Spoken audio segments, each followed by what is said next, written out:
आश्रम के सारे घड़े एक ही दिन में टूट गए। भूचाल ही समझिए। कुछ उद्दंडी बालकों ने उपद्रव मचा रखा है आश्रम में। नए घड़े तो मिल जाएंगे, पर उनके बदले इतना अनाज चला गया। अब खेतों में और अधिक परिश्रम करना पड़ेगा। हाँ बहन, इस वर्ष की फसल बहुत ही परिश्रम मांगेगी। बालकों की उद्दंडता पर अंकुश रहना चाहिए। कब समझेंगे कि जब कोई बिना विचार किए कार्य करता है तो परिणाम पूरे समाज को भुगतना पड़ता है।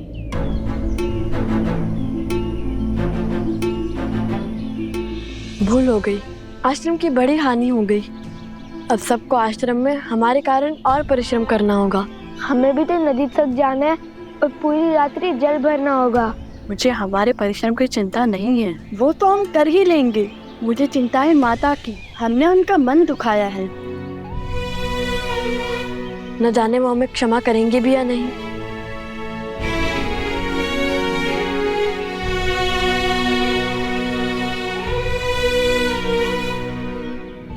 नन्हे बालक हैं, आश्रम के बाहर कैसे जाएंगे?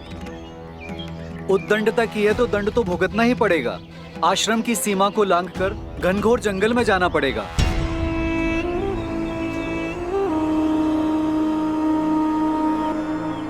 आज नहीं तो कल कोई तो इस आश्रम की सीमा लांघेगा ही, और उसे सीढ़ी बनाकर मैं पहुंचूंगा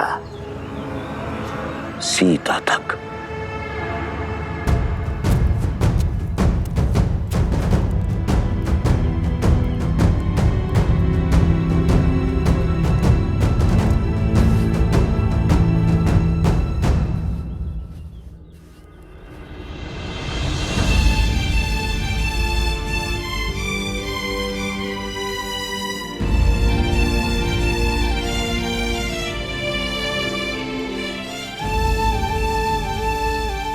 अब ऐसी भूल नहीं होगी माता। हमें आशीर्वाद दे कि हम अपना प्रायश्चित पूर्ण कर सके।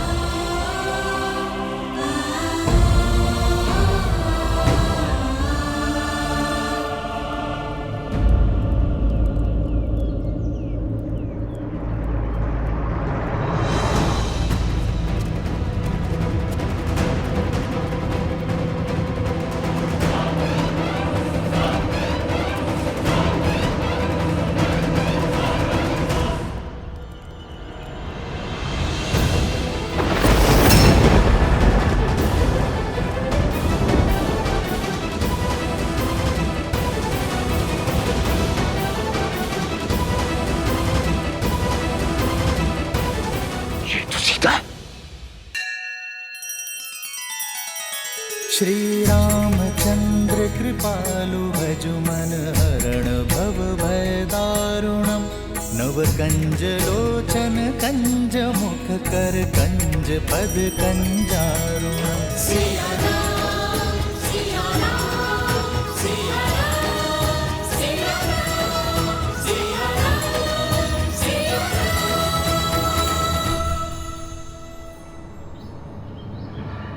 अर्थात ये दोनों बालक सीता और राम के।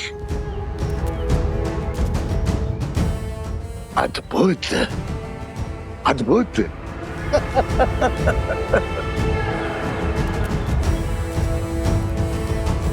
12 वर्ष की प्रतीक्षा अंततः समाप्त हुई।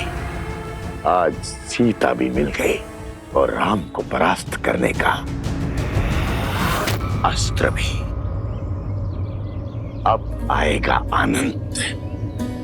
राम राज्य की नींव को राम का ही बीज बिखेरेगा।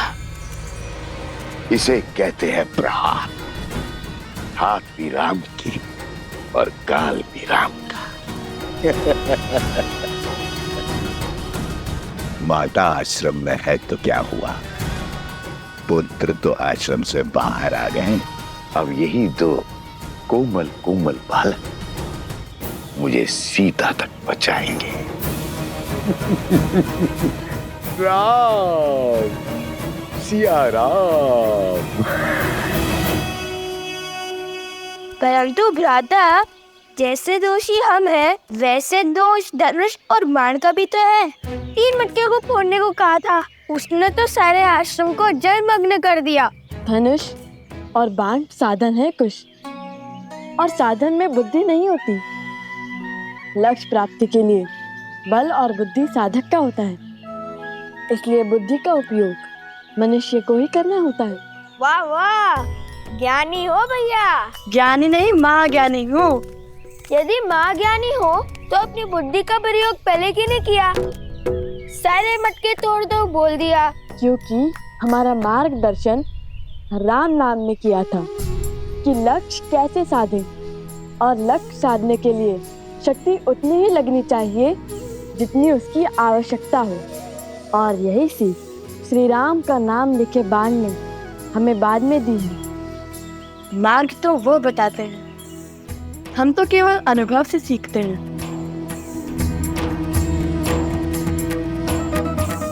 मैं भी अनुभव से बोल रहा हूँ भैया।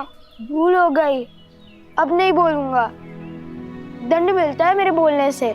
माता ने हमें दंड कष्ट देने के लिए नहीं, ज्ञान देने के लिए दिया है, ताकि हमारी बुद्धि का विकास हो सके।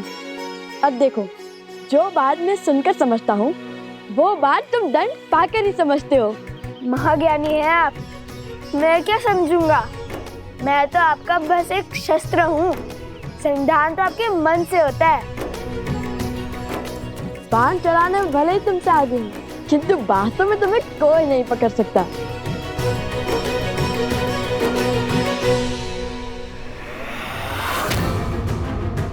सीता तक पहुंचना है तो उसके पुत्रों को वश में करना होगा। आपके उत्तराधिकारी धर्म और कर्तव्य के पथ के लिए सच हो रहे हैं आर्य। दोनों जितने नटखट हैं उतने ही पराक्रमी भी हैं। अपने पिता की मर्यादा और पूर्वजों के मान का भार उठाने के लिए शीघ्र ही तैयार होंगे आपके लवकुश।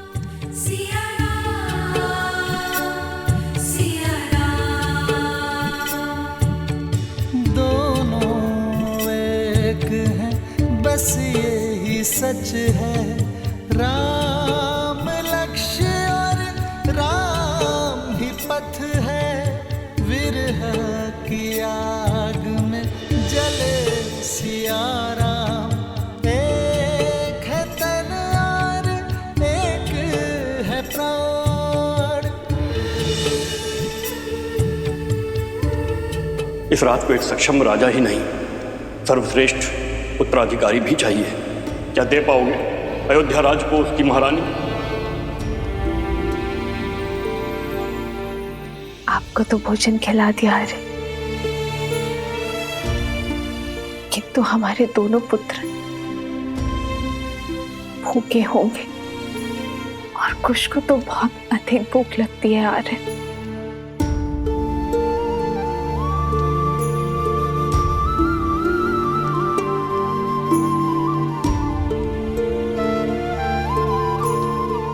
माना संतान की दिशा और दशा माता की कठोरता निर्धारित करती है, किंतु फिर भी उन्हें इस समय वन में भेजना उचित नहीं था। वन देवी, वन पशुओं से भरा है, उस पे असुरी शक्तियां।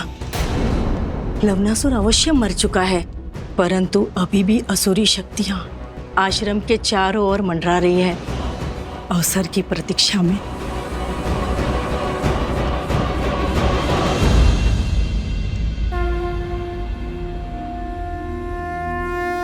गणेश, पूछो पुत्र, क्या प्रश्न है मन में?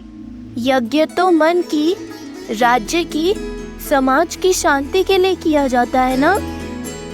फिर उसमें बैठे राजा के लिए पत्नी का साथ क्यों अनिवार्य है? श्री राम तो स्वयं नारायण है, वो यज्ञ से नहीं, यज्ञ उनसे पवित्र हो जाएगा ना? ये बताओ गणेश कि जीवन का आधार क्या है? संतुलन। तुम्हारा उत्तर सर्वथा उचित है गणेश।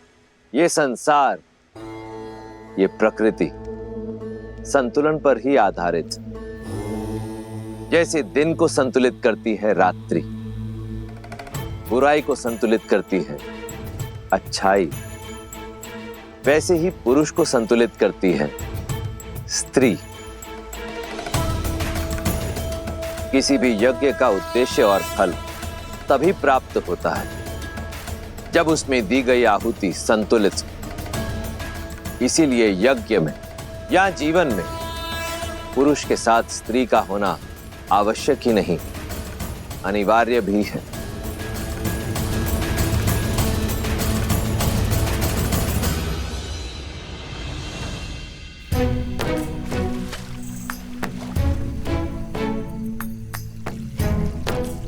ये क्या कर रहे हो कुश? छोटे से बड़े में क्यों डाल रहे हो? समय व्यर्थ कर रहे हो। समय व्यर्थ नहीं भैया, जल की मात्रा की गिनती का माप बना रहा हूँ। माप है तो सही। चट्टान, सिर, पाँव, मुंड। नया माप लाता, नया माप। ना नया माप का समय है और ना ही उसकी आवश्यकता। तुम समय व्यर्थ कर रहे हो। पात्र भरो। हम यहाँ दंड स्वरूप आए, जल क्रीड़ा करने नहीं। क्या भैया, दंड तो पूरा कर रहे हैं ना। अब ऐसा भी बंधन नहीं था कि दंड भोगते भोगते थोड़ा सा आनंद और अभ्यास भी ना किया जाए। अभ्यास ठीक है, परंतु आनंद करने में यदि समय व्यर्थ करोगे तो कैसे होगा? अभी हमें सरोवर से आश्रम के कितने चक्कर लगाने हैं। जब हम चक्कर लगाएंगे तब मैं अंतर मापने का नया तरीका खोजूंगा।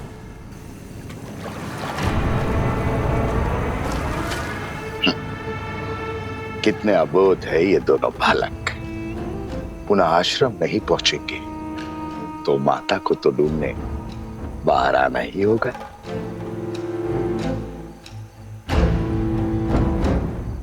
शीघ्र मिलते हैं बालकों।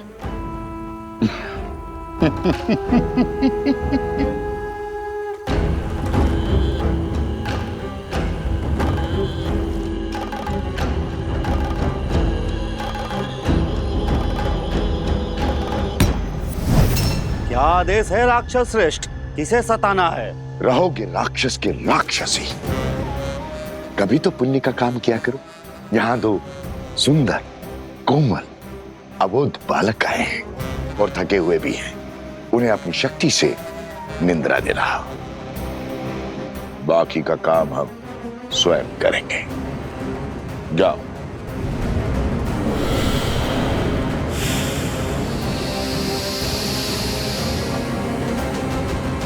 पच्चीस, 26,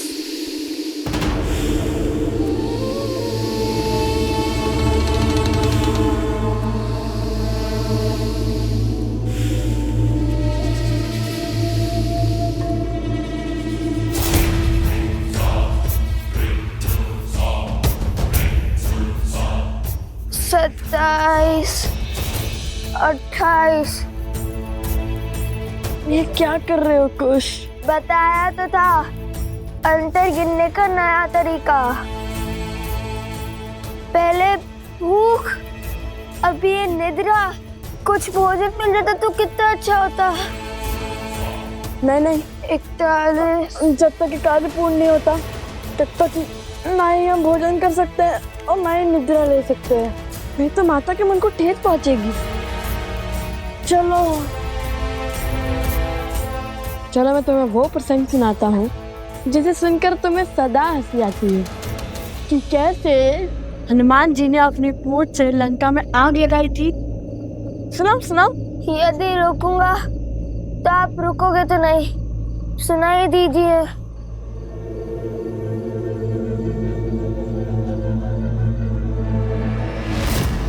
कुछ संभाल के चलो।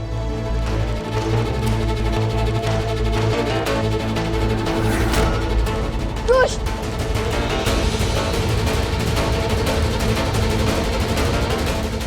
बस अब ये बड़ा बालक भी सो जाए। कुश जागो, ये सोने का समय नहीं है। उठो कुश।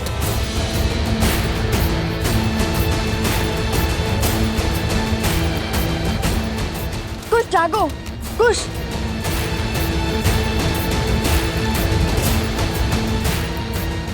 कुश जागो।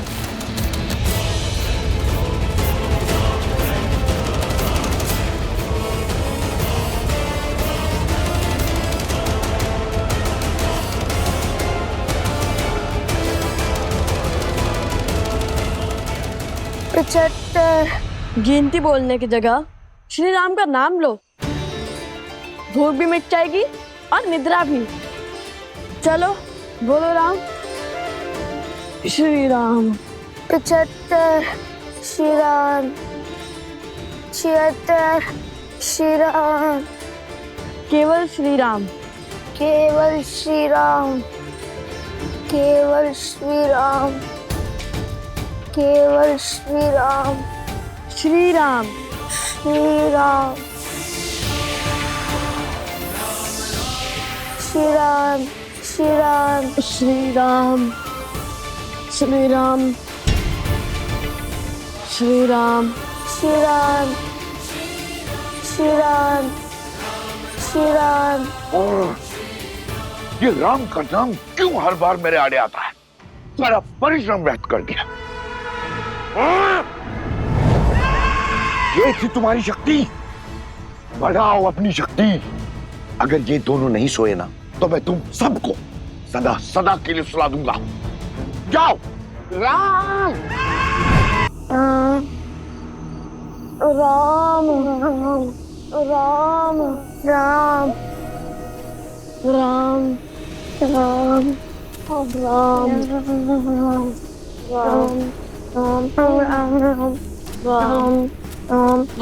राम राम।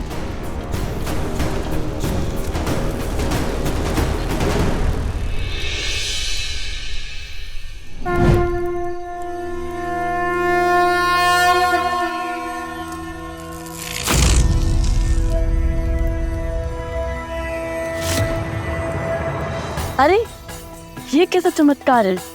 आश्रम में प्रवेश करते ही निद्रा छूमंतर हो गई। लग रहा है जैसे निद्रा आ ही नहीं रही थी। अरे तुम जल ले भी आए?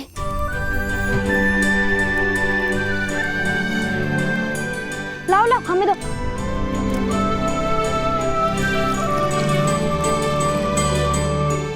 तुम दोनों ठीक तो हो ना? बहुत वीर हो।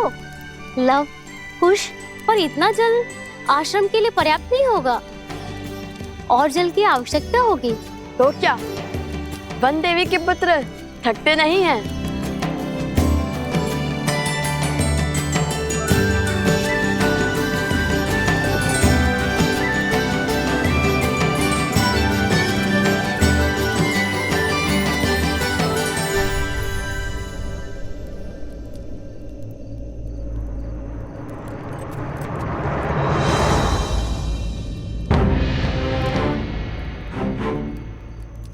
ये कैसा चमत्कार है? आश्रम की सीमा के बाहर निकलते ही निद्रा आने लगती है और भीतर आते ही निद्रा छूमंतर हो जाती है। बात तो उचित है भैया, लेकिन अब क्या करें? केवल श्री राम का नाम लेते हुए आगे बढ़ते रहे क्या? नहीं नहीं, हम राम भक्त हैं।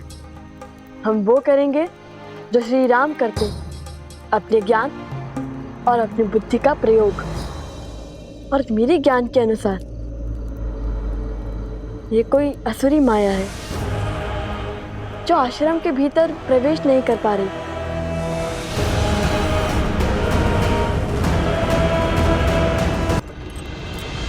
तो आज छिनमिन कर ही देते हैं भैया। अब आया ना दंड का आनंद। बताइए भैया, कहाँ है वो राक्षस?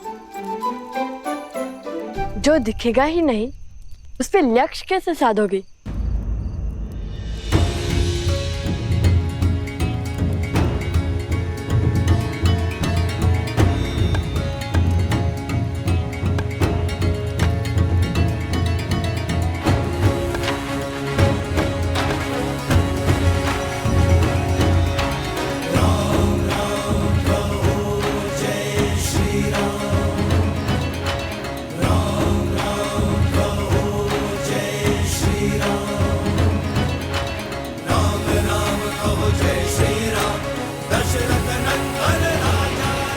अब समझा, गुरुदेव ने एक बार बताया था घाट के पात्र में 5 वेदों का वास होता है और उस पे श्री राम का नाम तो और पवित्र और सशक्त बना देगा।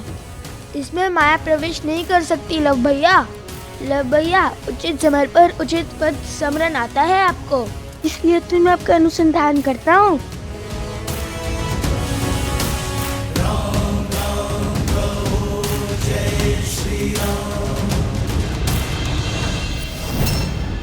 एक और अवसर है तुम्हारे पास, लगा दो अपना सारा बल, पात्र में प्रवेश करो और निंद्रा धोने। आप तो जानते हैं ना, राक्षसी माया बट पात्र में प्रवेश नहीं कर पाती, और प्रयास भी करे तो असंभव है, क्योंकि उन पे राम का नाम लिखा है।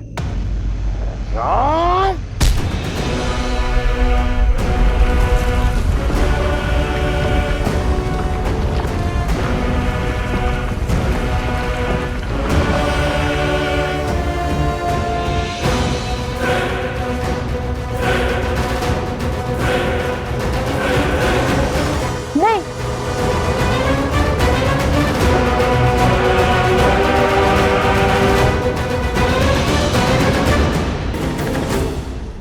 ये सब किसी माया जाल से लगता है।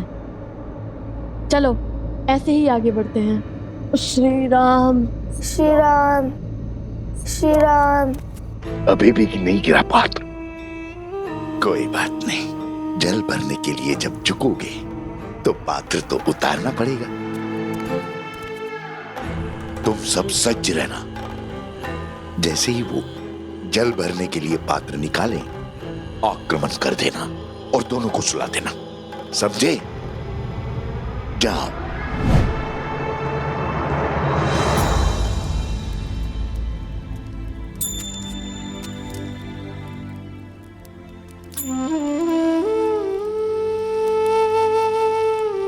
जानता हूं तुम्हारे मन में क्या चल रहा है, लव और कुश। अब आपसे क्या छिपा है? मैं जानती हूँ मेरे दोनों पुत्र वीर हैं, पराक्रमी हैं, किंतु उतने ही नटखट भी हैं। इसलिए मैंने उनको दंड स्वरूप आश्रम के बाहर भेज दिया,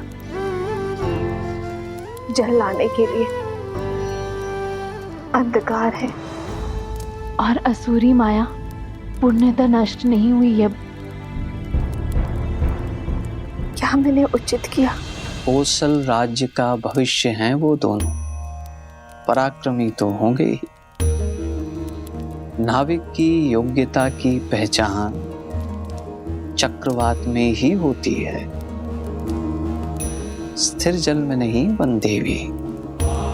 तुम्हारे पुत्रों ने आश्रम में रहकर बहुत कुछ सीखा है, किंतु अब समय है बाहर के संसार को जानने का, उसे समझने का।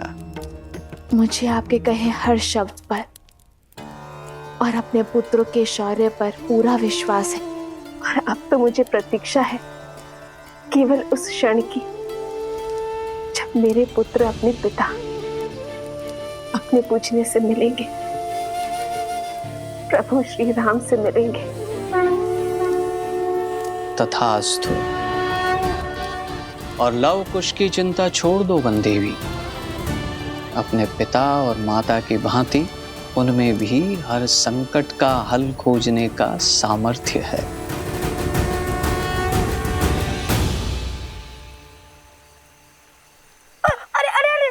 ध्यान से मटका गिर जाएगा।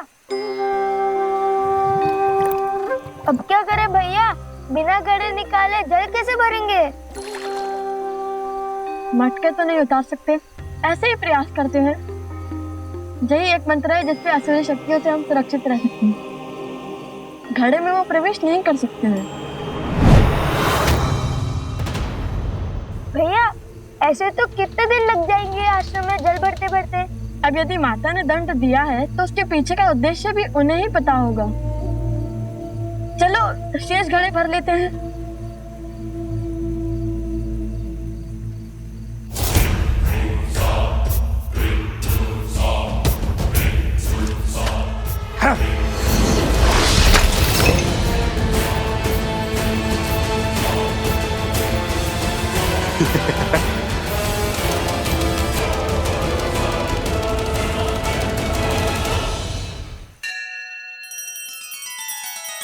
श्री रामचंद्र कृपालु भजु मन हरण भव भय दारुणम नव कंज लोचन कंज मुख कर कंज पद कंजारुणम सिया राम सिया राम सिया राम सिया राम सिया राम सिया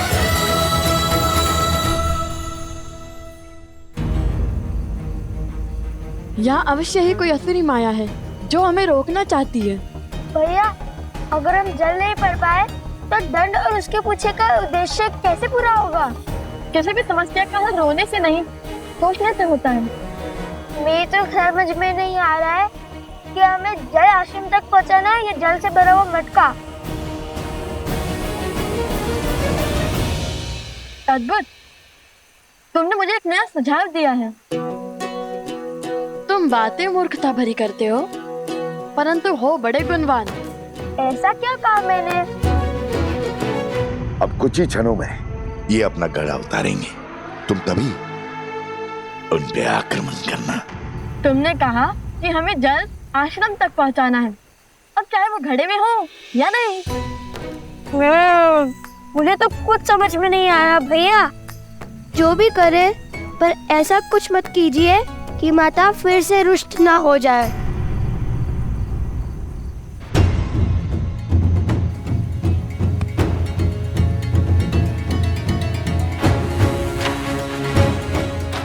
तुम चिंतित ना हो, तुमने जो सुझाव दिया है उससे माता प्रसन्न नहीं होंगी, दुखी नहीं।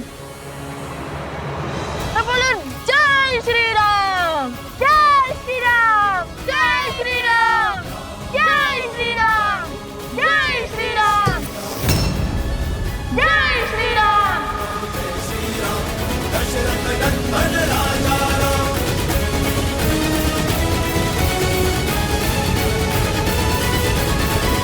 यदि हम दोनों साथ जाएंगे तो वो त्याग नहीं, समस्या से भागना होगा आर्य। जिस क्षण महाराजा राम महारानी सीता को त्यागेंगे, उसी क्षण अयोध्या के सब दुख मिट जाएंगे। महाराजा राम महारानी का त्याग करना होगा। राम इस राज को एक सक्षम राजा ही नहीं, सर्वश्रेष्ठ उत्तराधिकारी भी चाहिए। बिना युगल आहुति के न यज्ञ पूर्ण होता है और ना ही उसका फल मिलता है।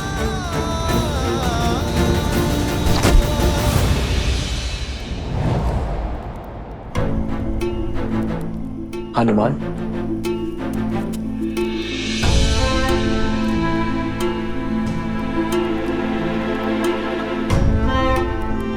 क्या बात है हनुमान, तुम्हारे मुख पर व्याकुलता? प्रभु, सहस्त्र रावण के पुत्र चंद्रबाहु ने वानर राज सुग्रीव की पुत्री त्रिनावती का अपहरण कर लिया है। इस कारण महाराज सुग्रीव के राज्य में बहुत अशांति फैल गई है। इस विपदा से निपटने के लिए महाराज सुग्रीव आपका परामर्श और आपकी सहायता चाहते हैं।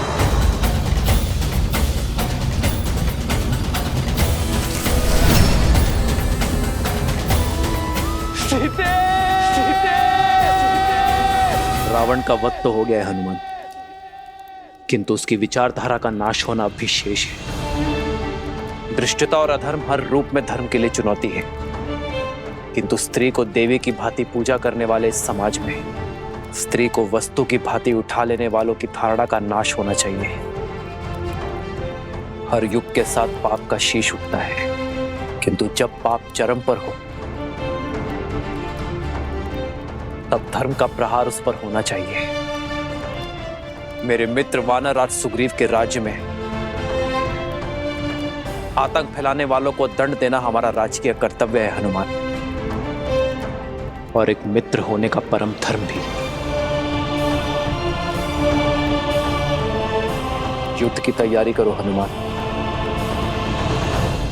धर्म के पथ पर चलने का समय आ गया है। संसार में बुरी सोच फैलाने वालों का अंत आवश्यक है। मेरे मित्र वानरराज सुग्रीव से कह दो कि उनका ऋण जो मुझ पर है उसे मैं चुका तो नहीं पाऊंगा, किंतु ये राम अपना मित्र धर्म निभाने अवश्य आएगा।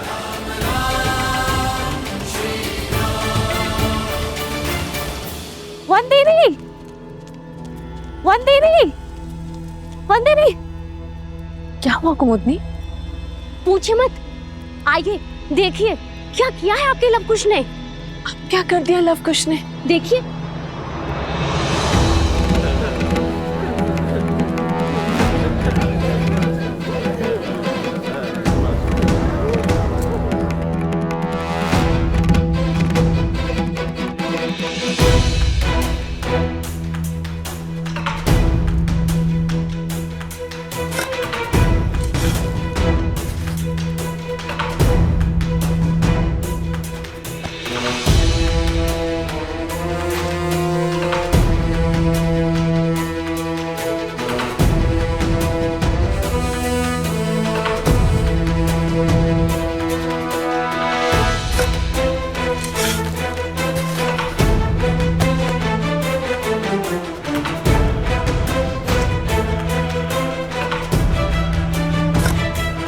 क्या कर रहे हैं ये लोग?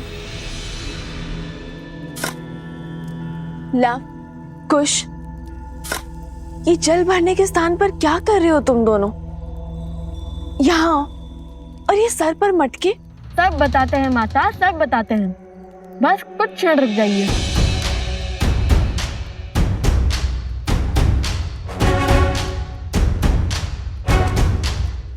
कुश, चलो वो खोल देते हैं।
क्षण भर पहले जल की एक बूंद नहीं थी और अब देखो पूरी की पूरी नहर बन गई है।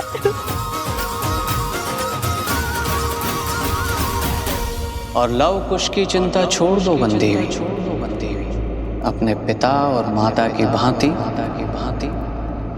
उनमें भी हर संकट का हल खोजने का सामर्थ्य है।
माता, पता है भैया ने क्या सोचा कि नदी के पास जाने से अच्छा नदी को यहाँ भी बुला दिया जाए।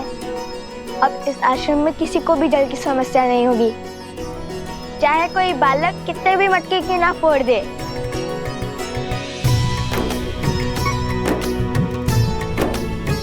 कार्य मेरा था, परंतु सुझाव कुश का। जानती है माता, हमारी प्रेरणा कौन सा प्रसंग बना? जब मेल और नील ने राम नाम लिखकर लंका तक सेतु बनाया था, तो हमने सोचा जब राम नाम का पत्थर सागर में तैर सकता है, तो राम नाम का फावड़ा नदी के लिए मार्ग क्यों नहीं बना सकता?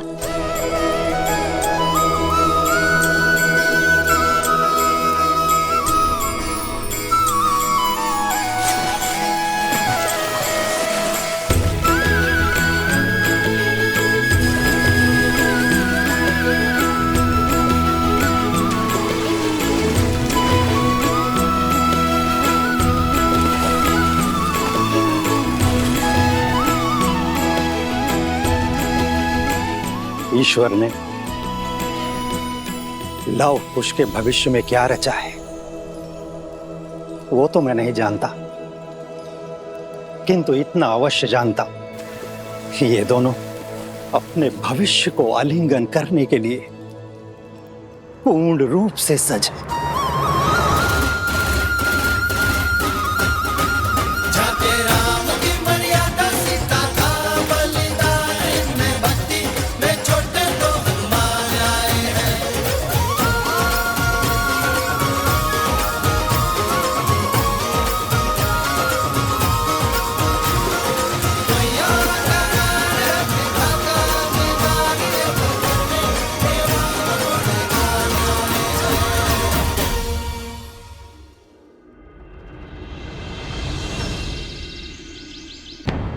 माना कर्तव्य महत्वपूर्ण है राम, परंतु अश्वमेध की घोषणा करके उसे रोक देना अशुभ भी है और अपयश कारक भी।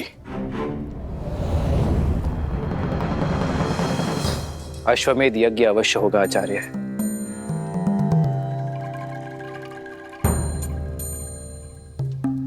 अभी मैं युद्ध में जा रहा हूं आचार्य, किंतु मेरे युद्ध से लौटते ही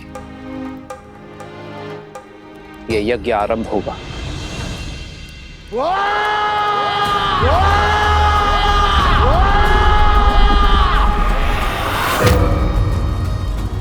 सहस्त्रमुख रावण पराजय के बाद पीछे नहीं हटता और प्रचंड शक्ति से वार करता है।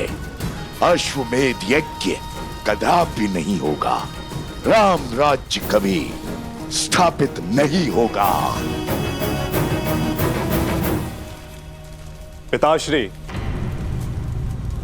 चंद्रबाहु ने आपकी आज्ञा का पालन कर सुग्रीव की पुत्री तृणावती का अपहरण कर लिया है।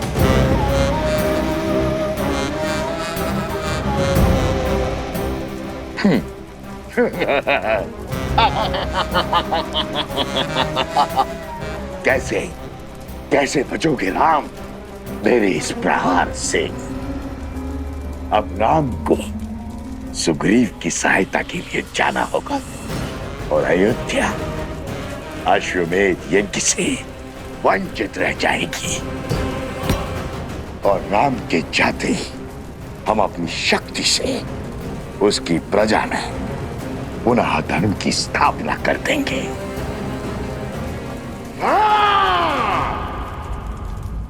केवल आपके लौटने से क्या बात बन जाएगी महाराज? धार्मिक बाधा तब भी रहेगी। इस युद्ध से लौटकर इस समस्या का हल अवश्य होगा आचार्य। अर्थात आप दूसरा विवाह करेंगे?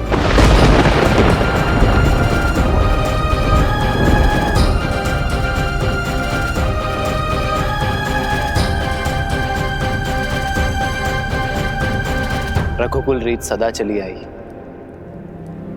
प्राण जाए पर वचन न जाए। एक बार वचन देने पर उस विषय में आपका शिष्य दोबारा कैसे सोच सकता है?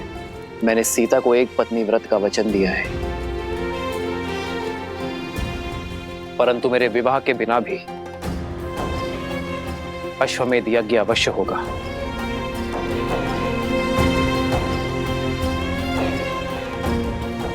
राजा का सपत्नी यज्ञ में बैठना आवश्यक है ना।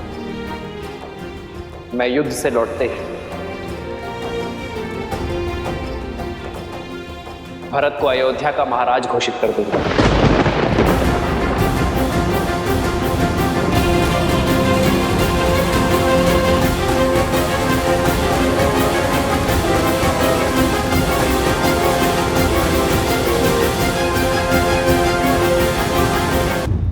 भैया, और तब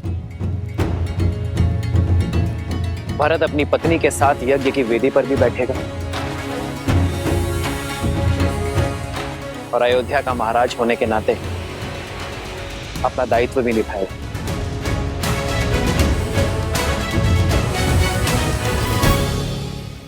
ये क्या कह रहे हैं आप भैया?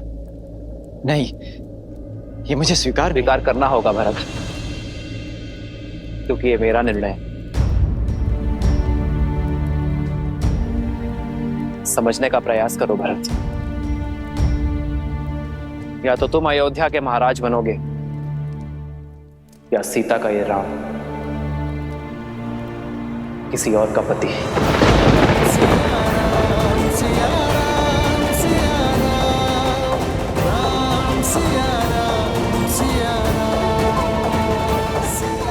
और मेरा चयन तुम जानते हो भरत।